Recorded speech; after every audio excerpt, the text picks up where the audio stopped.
안녕하세요. 2년 전에 있었던 일을 사연으로 보내보려고 이렇게 사연을 씁니다.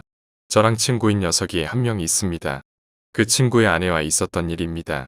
그녀는 교수였고 나이에 맞지 않게 옷을 야하게 입고 다녔고 하지만 그 옷에 맞는 몸매를 가진 여자였습니다. 그런 아내를 둔 친구가 참 부러웠고 재수라도 해서 제자라도 하고 싶었던 적이 있었습니다. 저와 친구가 친한 사이였기 때문에 4명은 서로 가까웠습니다. 자주 오가며 서로의 집에서 모임을 자주 가졌어요.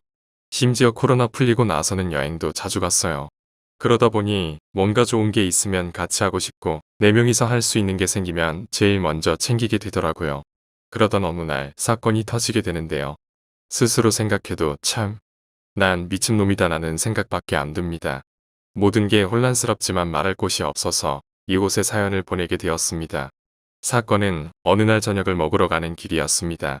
우리 부부와 친구네 부부가 우연히 백화점에서 만났는데요. 해운대 센텀시티에 있는 신세계 백화점이었는데 거기에 음식점이 많이 있거든요. 워낙에 백화점이 크다 보니 쇼핑하는 데에만 엄청난 시간이 걸렸고 발도 아프고 해서 따로 어디 가지 않고 백화점 안에 있는 식당가에서 함께 저녁을 먹으며 여러 대화를 이어갔습니다.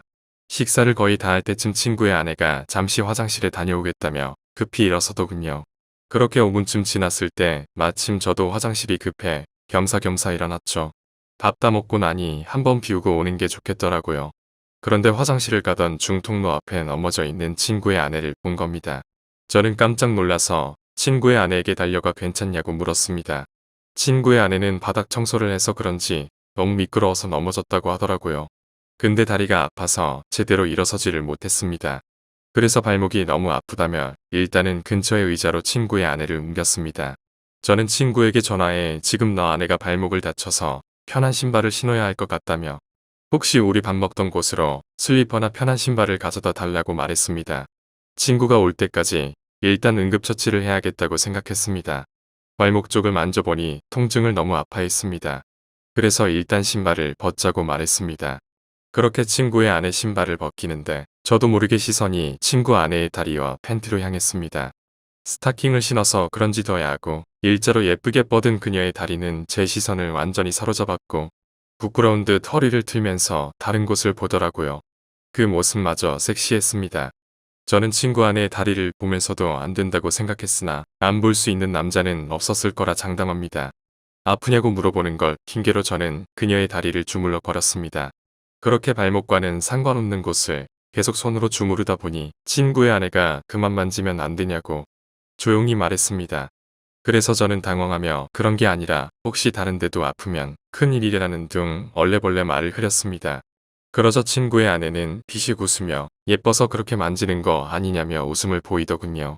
조금 괜찮아졌다길래 저는 친구의 아내를 부축하고 절뚝거리며 함께 식당가로 걸음을 옮겼습니다. 그런데 밤늦게 어디선가 전화가 걸려오는 겁니다. 바로 친구의 아내였습니다.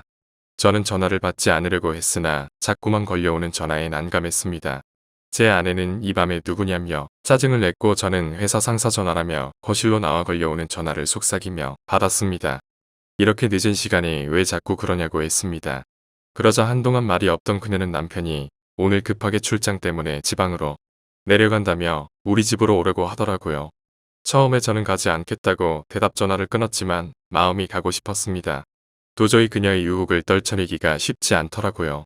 앉아서 10분 동안 안절부절하며 생각만 한 것 같습니다. 이런 기회는 절대 오지 않을 거라는 생각에 바로 출발을 했습니다. 아직 혈기왕성한 나이에 한 명이라도 더 경험하는 것이 저에게는 미친 기회라고 생각했습니다. 도저히 그 유혹을 떨쳐버릴 수 없었습니다. 결국 저는 자고 있던 아내에게 회사에 급한 일이 있어 나가봐야 한다고 둘러대며 서둘러 옷을 입었습니다. 그렇게 집에서 나온 저는 친구네 집으로 향했습니다. 친구의 집 앞 대문에 서서 가만히 있었습니다. 항상 이곳에 올 때면 친구가 저를 반겨줬는데 오늘은 친구가 아니라 친구의 아내가 저를 반겨주겠다는 생각이 들더군요. 한편으로는 너무 부러웠습니다. 그렇게 집으로 들어가 현관을 거실로 들어서니 촛불이 켜져 있었고 와인까지 준비되어 있었습니다. 그 광경을 보고 저는 정말 두근거리더라고요. 옷을 다 입고 있더라도 라인이 야한 친구의 아내 뒷모습을 보고 이렇게까지 마음 먹고 바람을 피려고 하는 저 여자의 정체가 도대체 뭔지 궁금했습니다. 만반의 준비를 하고 친구의 남편을 꼬시는 여자가 정상이라고 생각이 들지 않았거든요. 하지만 여기까지 온 저도 미친놈이기 때문에 할 말은 없습니다. 조금 침착하게 그녀와 이야기를 시작했습니다. 이야기를 들어보니 충격적인 사실을 한 가지 알게 됐습니다. 자기가 지금 이러는 이유는 자신의 남편이 먼저 바람을 피웠기 때문이라는데요. 남편은 어느 순간부터 출장을 굉장히 많이 가기 시작했고, 그런 남편이 의심스러워서 남편의 휴대폰을 조금씩 봤다고 하더라고요. 근데 남편의 휴대폰에는 직장 동료와 주고받은 연락이 상당히 많았는데, 그 중에 몇 명의 후배와 나눈 연락은 느낌이 많이 달랐다고 합니다. 심지어 한 명과 바람을 피운 게 아니고 여러 명의 여자와 동시에 바람을 피우고 있었던 겁니다. 그러니까 그렇게 출장을 핑계대며 항상 외박을 했던 것이었습니다. 그래서 자기도 바람을 필 생각으로 저에게 도발을 했다고 말하더라고요. 그렇게 그녀의 이야기를 한동안 듣던 저는 못 참고 와인을 많이 마셨습니다. 많이 취한 우리는 건너서는 안 될 강을 건너게 되었습니다. 이렇게 아름다운 여자와 사랑을 나눈다는 게 저에게는 정말 꿈만 같은 시간이었습니다. 정말이지 행복하더군요. 저는 주체할 수 없는 사랑을 듬뿍 주었습니다. 꽤 긴 시간 동안 5번 사랑을 나눴죠. 남녀 사이는 정말 복잡하고 어려운 것 같습니다. 이제는 뭐가 옳은 일인지 구분도 안 됩니다. 누가 먼저 잘못을 했고 누가 누구한테 상처를 준 것이 더 이상 아무 의미가 없다고나 할까요? 그냥 저는 미쳤다 치고 그냥 최선을 다해 즐기려고 마음먹고 있습니다. 오늘의 사연 여기까지입니다. 지금까지 읽어주신 모든 분들 감사합니다. 구독과 좋아요 알림 설정 눌러주세요. 감사합니다.